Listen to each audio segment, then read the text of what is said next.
Good afternoon, everyone, and welcome to breakout session 5 in room A on the very last day of the Virtual Information Literacy Summit. Thank you all for being here today, and I would like to welcome our speaker, Carl Lehnen, who is here to present on Disciplinary Information Literacy, a tool for outreach and empowerment. Hi, everybody. Good afternoon, and thanks for being here. So the topic today is disciplinary information literacy. So kind of when we're trying to go beyond the kind of really introductory instruction that we often do in first year classes, and we're getting into the more advanced, more subject specific classes, how do we make meaningful connections in those spaces through habits of, reflection and dialogue? And, what those connections look like are going to vary a lot depending on the disciplinary context, all kinds of other factors related to the setting. I also want to acknowledge at the beginning that this isn't an idea that I invented. I'm drawing on a lot of expertise, both scholarly and practical, that comes out of LAS research, writing studies, and scholarship of teaching and learning.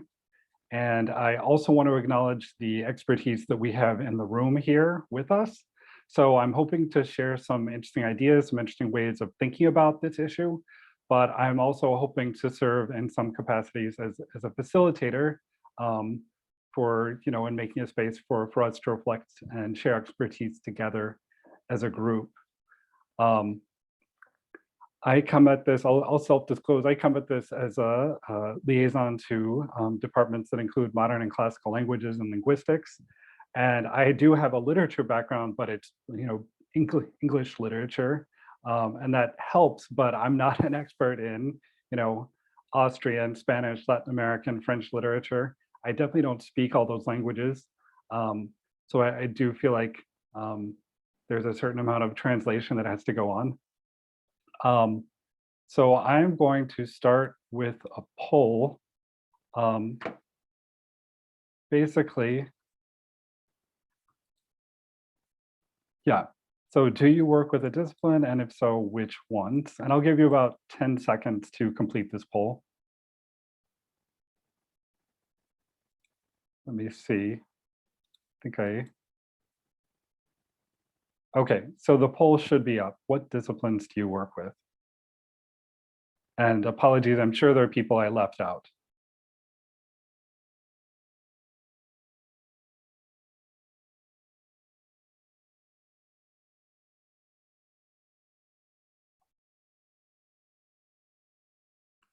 Okay, so I'm going to go ahead and share the results. Looks like, these are kind of arbitrary categories, but I'm seeing a lot of social sciences, education, a lot of arts, humanities. No law person, I think that was the only unused category, and 15% of you don't have any particular disciplinary focus. I think this is great. We have a wide variety. Like I said, I come from kind of like a literature humanities background. So I'm counting on the rest of you to kind of share your other perspectives.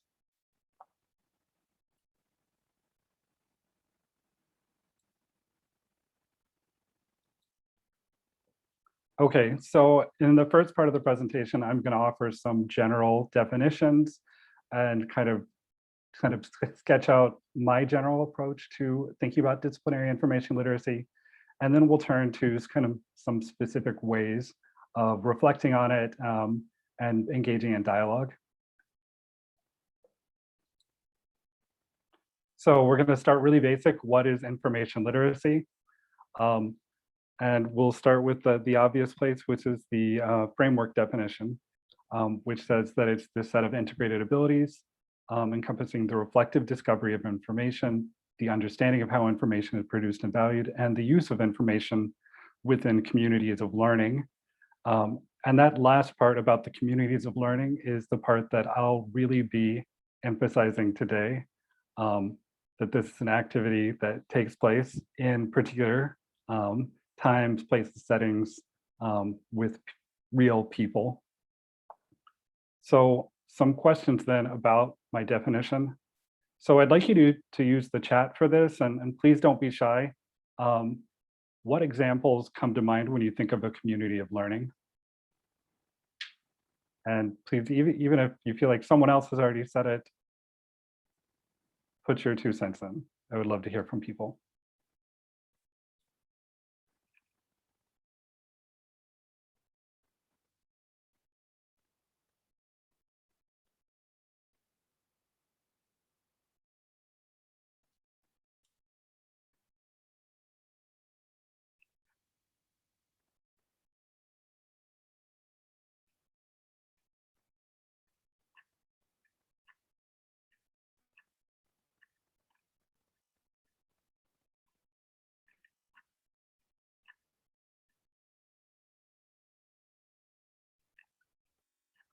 Yeah, so I'm not going to read what's in the chat because I feel like you can do that and I don't want to get in your way.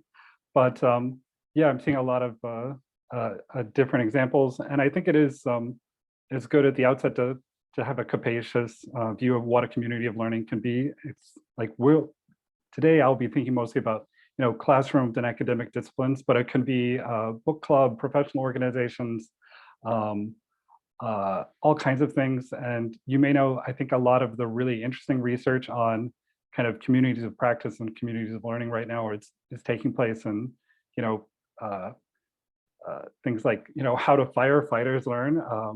How do refugees, once they find themselves in a new country, they have a lot they have to learn to be successful participants in that. So yeah, thank you. And then, secondly, there's a kind of question, once we're kind of thinking about information literacy and these communities of learning, what's the relationship? So do we think of information literacy as this overarching set of skills and principles that apply everywhere? Or is it always specific to a certain context and like content of the content knowledge within that setting? So I'm going to, I know this is a big question. I'm going to launch a second poll. So what is it to you? Is it mostly an overarching set of skills, mostly about the context, or is it somewhere in between?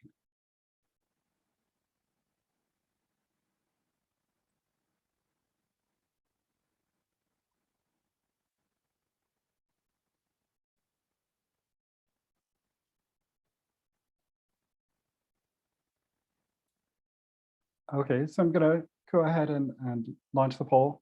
It seems like, well, maybe unsurprisingly, the biggest category is kind of the not sure in between, but coming in a not too distant second is that it's mostly an overarching set of skills. This isn't a question that I'm aiming to settle here. I definitely am going to be starting from the assumption that the context matters quite a bit.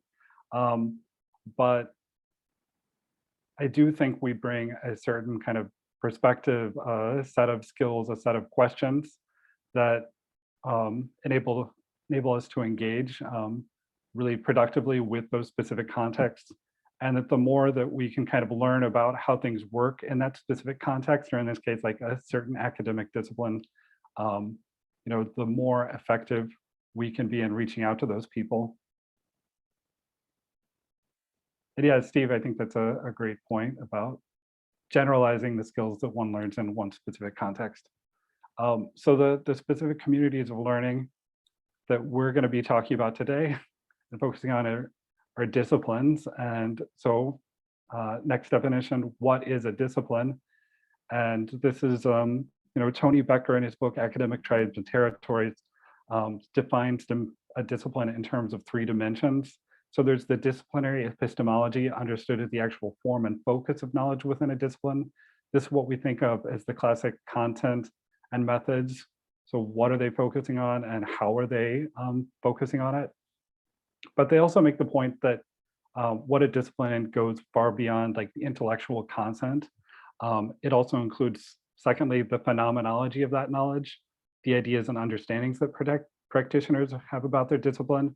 So what they say about it, what they think of as the goals of the discipline and its raison d'etre. And also third, the cultural aspects, their traditions, customs, practices, beliefs, morals, values, et cetera, et cetera. When you think of like a field like librarianship, I almost feel like sometimes we're united more by our values than by any certain kind of like disciplinary approach, although certainly varies. I also want to make a quick note that disciplines were not born fully formed from the head of Zeus. They're contested, they overlap. Um, they have a rich and complicated and often problematic history. So just a little asterisk next to that definition. And I also want to offer kind of a sociocultural definition from Anna Marie Lloyd about kind of what it means to become information literate. And she's emphasizing here that it's not just a matter of learning a set of facts or a set of skills, but a set of group practices, that it is a kind of social exercise. She writes that to become an insider requires access to information that is valued and sanctioned within that space. This requires knowing about the sources of information that will inform practice, why they are valued and sanctioned by the community, how they are nuanced, and the ways in which they can be accessed. So when we're thinking about like what is disciplinary information literacy, it's all the kinds of things that we talk about when we talk about information literacy, but attending to the specifics of that space, the epistemology, the phenomenology, and the cultural aspects. You can probably imagine, disciplines different not only in terms of what they focus on, but could look at the same thing extremely differently. So what counts as evidence, what counts as an interesting line of inquiry, what counts as a reasonable way of interpreting that evidence will differ, very greatly, even between fairly neighborly disciplines like history and literature, or literature and philosophy, much less, biology, biophysics, medicine. So what does this have to do with us? We're pretty busy it is. We have our hands full. Why do we have to learn about everybody else's disciplines in addition to our own? First reason is just really basic marketing. If we want to do effective outreach, it makes sense to use language that's meaningful to our audiences and to be phrasing things in a way that will be meaningful to them. You could think of a word just as basic as research. So a lot of times among librarians, we'll talk about research as being like the practice of, interacting with library search tools and other kinds of search interfaces to locate documents. And certainly there are people like historians and literature professors that for them, if they're sifting through documents and reading for specific purpose, that absolutely does count as research. But if you're talking to a scientist, they're like, no, that's the background, that's the literature review. Research only counts if you're doing some sort of like disciplinary method, like you've got some kind of systematic data collection or you're running an experiment or something like that. Same with like a primary source. Was the person instructed by their history professor to find primary sources or by their chemistry professor to find primary sources? Because those are going to result in very different things. I also think it allows ourselves to advocate for ourselves beyond just where to click instruction. Shout out to Heather and Troy in the audience there.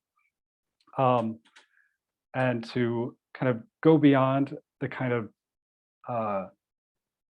more mechanical forms of library instruction, where we're kind of pitching ourselves maybe more as, or being seen maybe as more custodians and tour guides than true like pedagogical collaborators.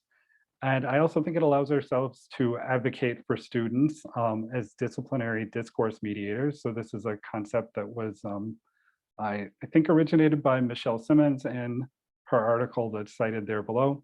And I'll go a little bit more into that. On the contrast between faculty methods and student needs. So faculty are these disciplinary insiders. And when I did an interview-based study with literature scholars, and although they definitely did talk about using library tools and databases, the main way that they talked about making new kind of discoveries or keeping up with information in the field was by participating in the discipline. So they had this deep content knowledge, they had these social networks, they attended conferences, they served as reviewers. And that was almost, it was like it wasn't like, oh, I went to the computer and then I found these sources. It was kind of just a part of all these things that they were already doing. Another thing, of course, is the curse of expertise.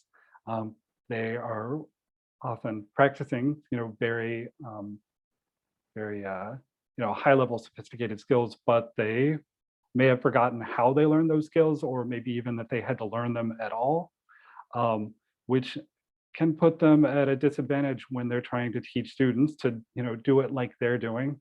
So students and novices don't have that deep content knowledge and social networks. They need heuristics or a set of steps and strategies to make sense of their research problems. And oftentimes the heuristics that students need may look oversimplified or clumsy to an expert, but the students need it as a ladder to get to a point where they could kind of be more sophisticated. And here's how Simmons talks about her concept of disciplinary discourse mediator. She says, librarians are simultaneously insiders and outsiders of the classroom and of the academic disciplines in which they specialize, placing them in a unique position that allows mediation between the non-academic discourse of entering undergraduates and the specialized discourse of disciplinary faculty. So, we're employed by the university. We have at least a couple of degrees usually. We are allowed that space at the front of the classroom, but we can use that space at the front of the classroom to also kind of mirror, not being an expert, maybe needing to have something explained, not taking things for granted. I also want to clarify a few things about what this view or this approach to disciplinary IL, as I'm laying it out, is not. First, it is not simply teaching subject-specific databases or tools. If you're like me, most of the teaching that you do is for, first-year students, often about, first-year writing, orientations, things like that. And when I'm going to do kind of a more upper level or subject-specific course, oftentimes the first place I go is like, okay, well, in the freshman writing class, we talked about academic search complete. So the next step is like MLA bibliography or PubMed or whatever it is, depending on your discipline. And I think this is a kind of really limited view of what disciplinarity is, kind of assuming that it inheres in the library search tools rather than the wider world of disciplinary practices and values. I think of it as kind of like learning the grammar and the vocabulary of a language without learning how is it, or participating in how is it actually used by real people in real situations.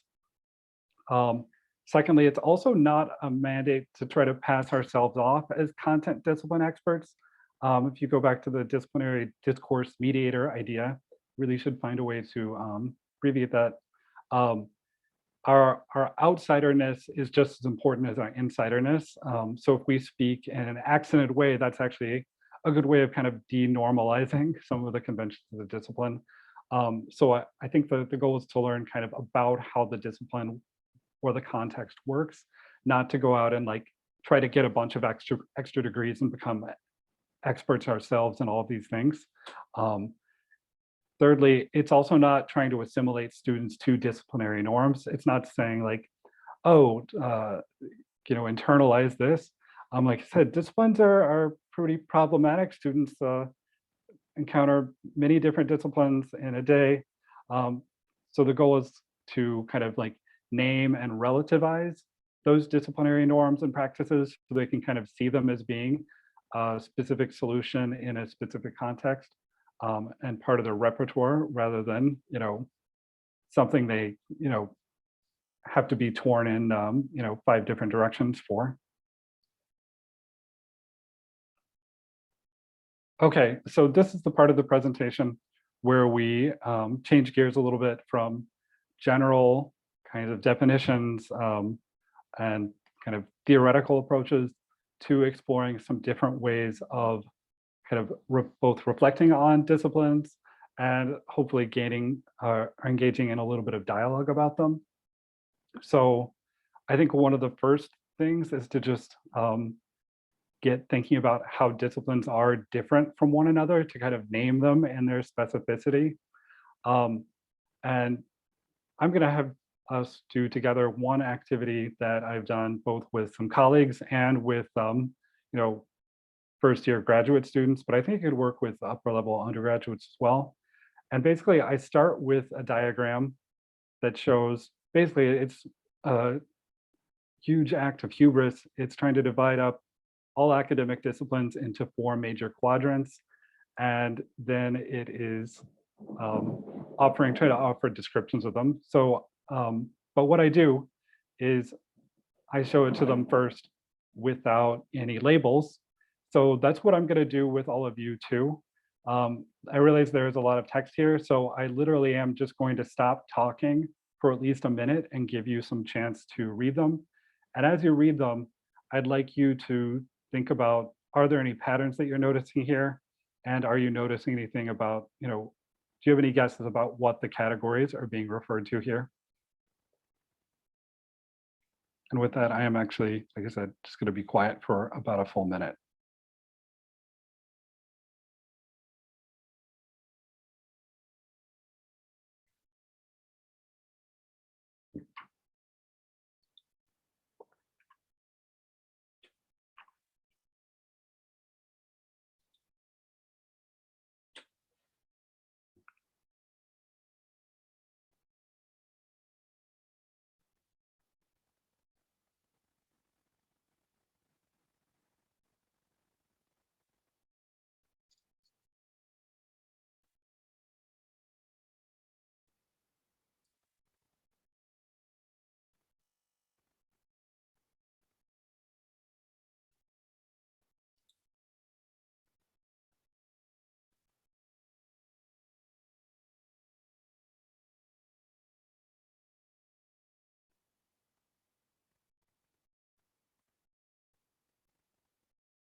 Okay, so it's been about a minute. You may still be reading and kind of mulling things over, but I also want to invite you all here to please indulge me and your colleagues and put into the chat, is there anything that you notice in terms of patterns or categories that are things that are standing out to you?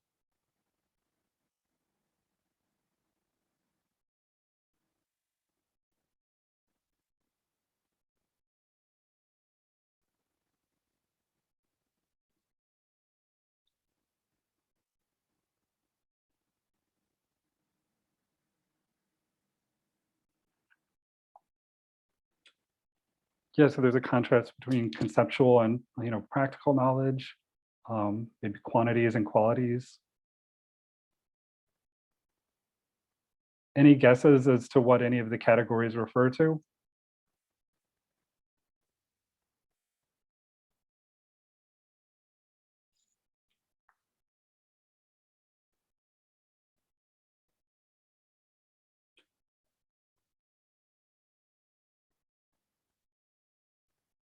Yeah, fields with clear questions versus diverse problems.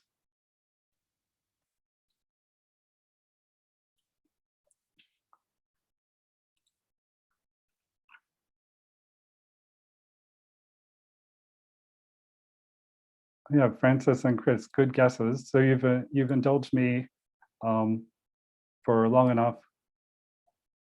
So I actually will share my slides. Oops, almost slipped back past it.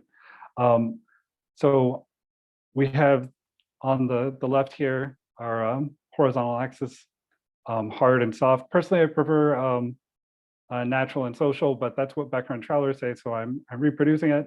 And then, so we have like under hard, we have natural sciences, soft is humanities. I think there were some good guesses there.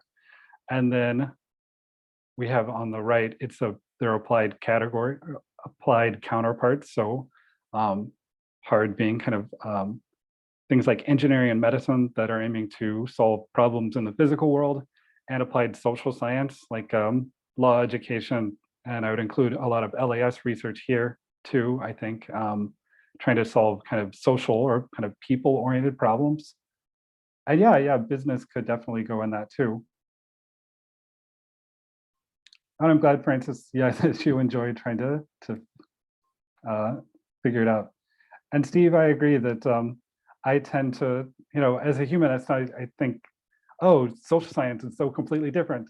But at this top level, at least, they're getting mashed together. Although I will say that I've showed this to the mix of grad students I showed it to included, literature and kind of cultural studies people and also linguists. And I thought it was kind of interesting. The literature people saw themselves mainly in this lower left-hand kind of humanities, there's less consensus. And the linguists saw themselves both there with some of the contested kind of social sciences things, but they also saw some characteristics of natural sciences. And since a lot of them were interested in language teaching, which a lot of them were doing as grad students or tutors, they also saw a lot with the applied social sciences as well. So I think, it's definitely not perfect also. And yeah, Rebecca, social sciences are definitely not a monolith. Anthropology might see itself more on the lower left hand, but economics, some at least, the kind of neoclassical, maybe seeing themselves more in the top left. So once we're kind of thinking about what makes this specific, or what kind of, how does one discipline compare to others, we might also continue on our pathway of reflection to think about, well, how does information seeking differ in that realm? So I have a lot of colleagues who are health science librarians, and so they'd be in the upper right, and there's a lot of agreement on what are the terms, what are the most important problems. The literature is really well indexed. There's clear hierarchy of standards of evidence, and there's a lot of emphasis on comprehensive searching in a systematic way, whereas the disciplines that I work with more, literature, those professors, they would actually say that it's kind of counterproductive to try to be comprehensive in the literature searching, because the discourse, the different schools of criticism can be kind of so fragmented. They're having completely different conversations. So with students like that, it might not be so useful to teach them, oh, here's how to wring every last thing out of the databases. It's really more kind of, well, maybe we need to just kind of browse what we have and see if we can try to locate what are the different conversations and just try to focus on kind of one of them. And yeah, I'm seeing some more good comments in the chat.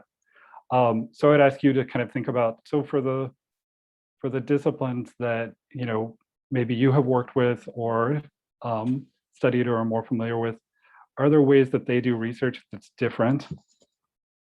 So I realize I'm saying, oh, it's a good idea to reflect, and there's really not a ton of time to do that within a short presentation, but I hope you can take some of these methods with you. So kind of continuing, you may be familiar, it's with Decoding the Disciplines Initiative. This is another way that people might think about disciplinarity. So this, like the framework, grew out of research on threshold concepts, but they talk about bottlenecks. So the idea is within conversations of different educators, disciplinary practitioners, facilitators, identify what are those bottlenecks that keep students from getting to a deeper understanding. So one example from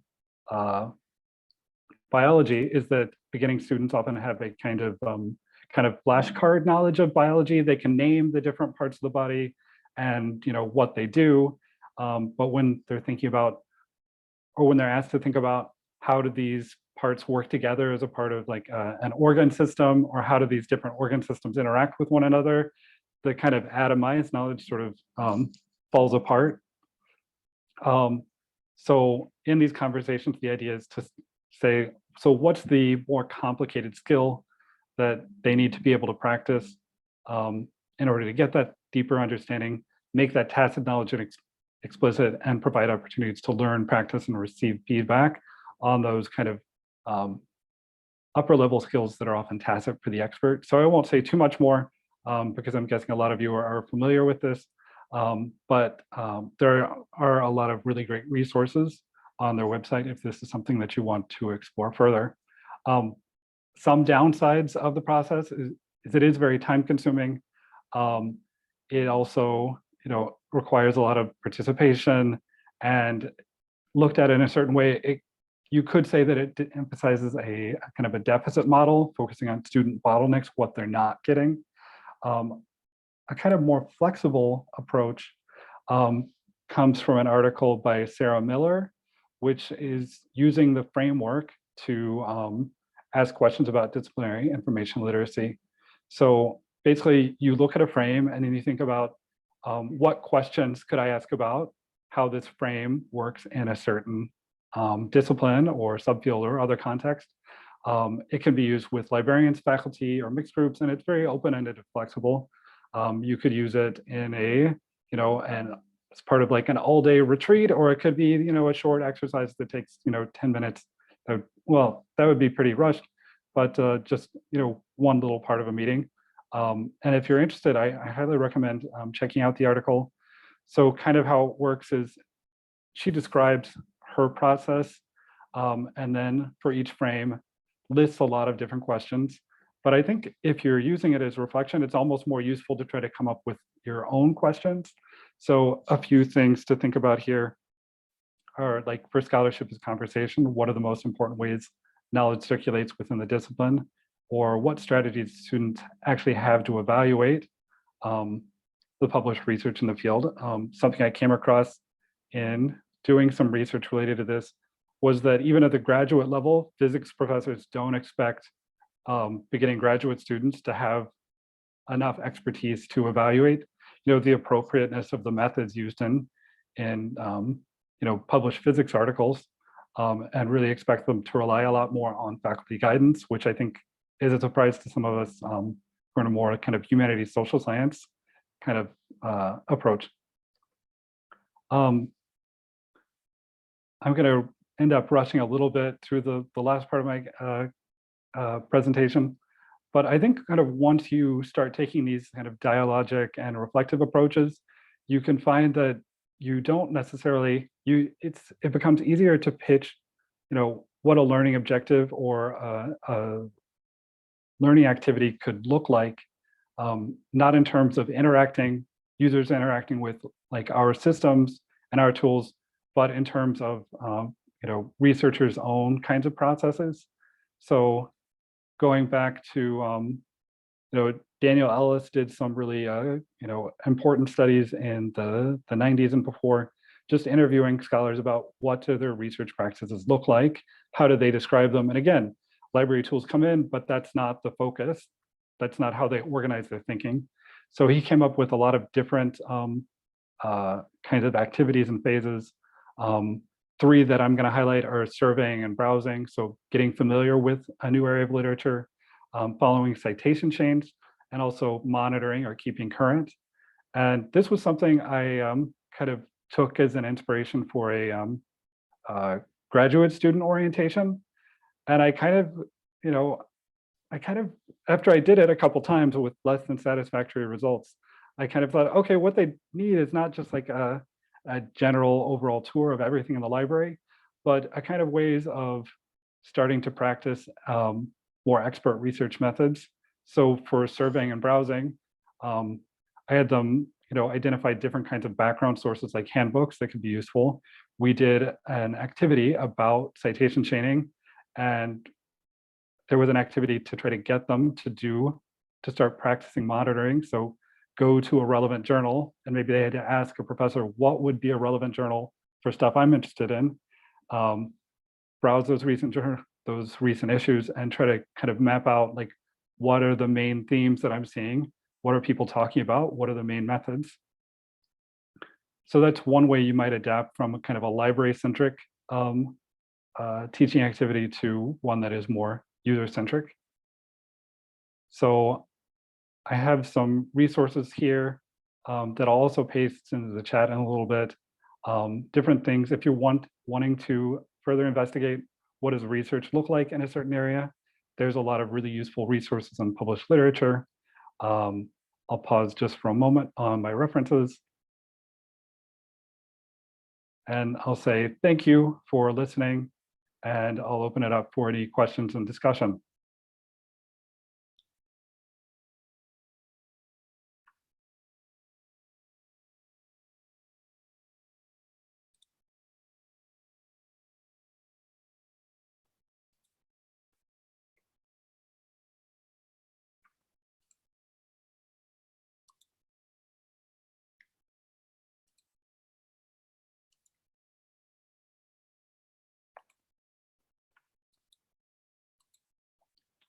Wait just a second.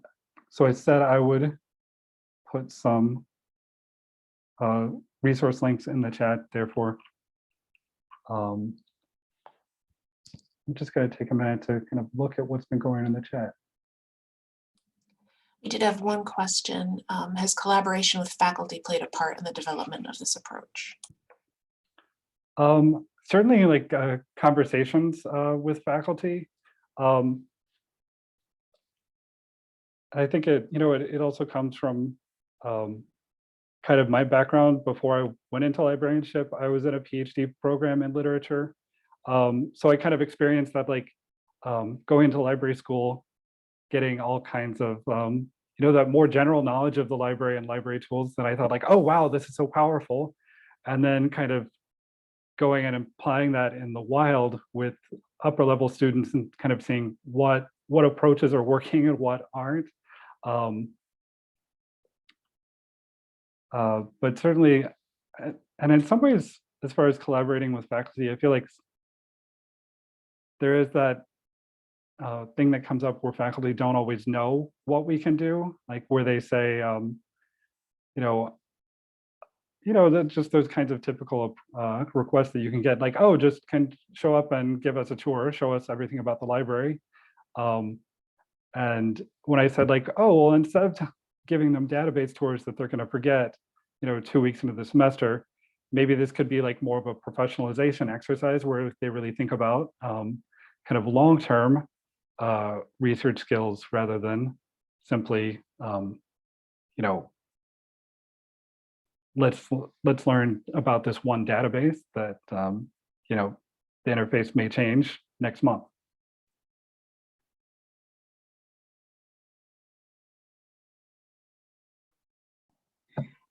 I guess then as a follow-up, do you envision this as being more practical than for like upper level undergrad or graduate students versus students who are coming into undergraduate programs? Yeah, definitely. I mean, I think you can adapt this at different levels for all different kinds of students. And I think, beginning students, maybe they're taking their first class in their major, could learn a little bit about, what makes this discipline kind of particular as opposed to just kind of taking it for granted.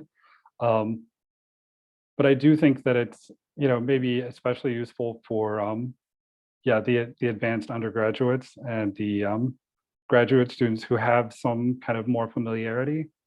I probably wouldn't ask like a sophomore to go review a bunch of recent journal issues and expect them to get something really meaningful out of that without, at least without a lot of scaffolding. We have just a moment left. We do have a question from Jeff. What do you suggest for a new particular subject librarian who does not have educational background in that discipline? How much does she need to know about the discipline? I would say first, like have conversations with your faculty. Ask them. I've never gotten a blank look or a zero response when I asked faculty, what do you wish your students did better? So always have plenty to say. I also would encourage you to look at some of the resources under the Decoding the Disciplines website and the ALA instruction section. There's a lot of, I think, really interesting research on these topics, and you can start to explore things that way. But I do want to emphasize, it's not about being an expert in the discipline. It's just learning, how they do things, what's important to them. Thank you so much. Thank you, Carl, and I want to thank everybody who joined us this afternoon for this wonderful session. And with that, we will wrap up, and I will share the link. We've got a little bit of a break before our closing keynote with Lisa Hinchcliffe that's in the Zoom room I just shared. Share that again, so we'll see you there. And once again, thank you, Carl. Thank you, my pleasure.